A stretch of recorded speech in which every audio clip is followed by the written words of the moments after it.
همین الان که رسیدم خونه یه شامدگویی به دکسکام وریو، یعنی جنگجوی دکسکام رسید. بریم هم بازش کنیم. یه کارت دیگه، یه بگ دکسکام وریو، یه بگ دکسکام و یه خودکار دکسکام و دکسکام وریو، شابلونی دکسکام وریو.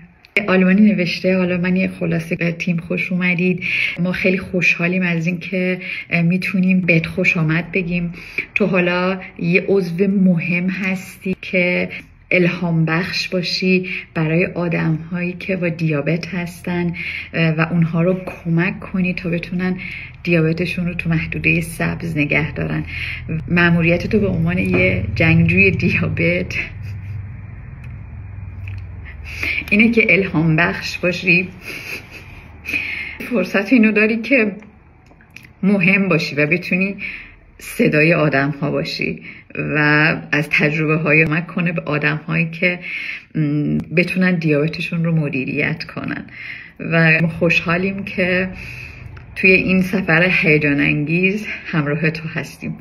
Liebe Grüße, dein Dexcom-Team.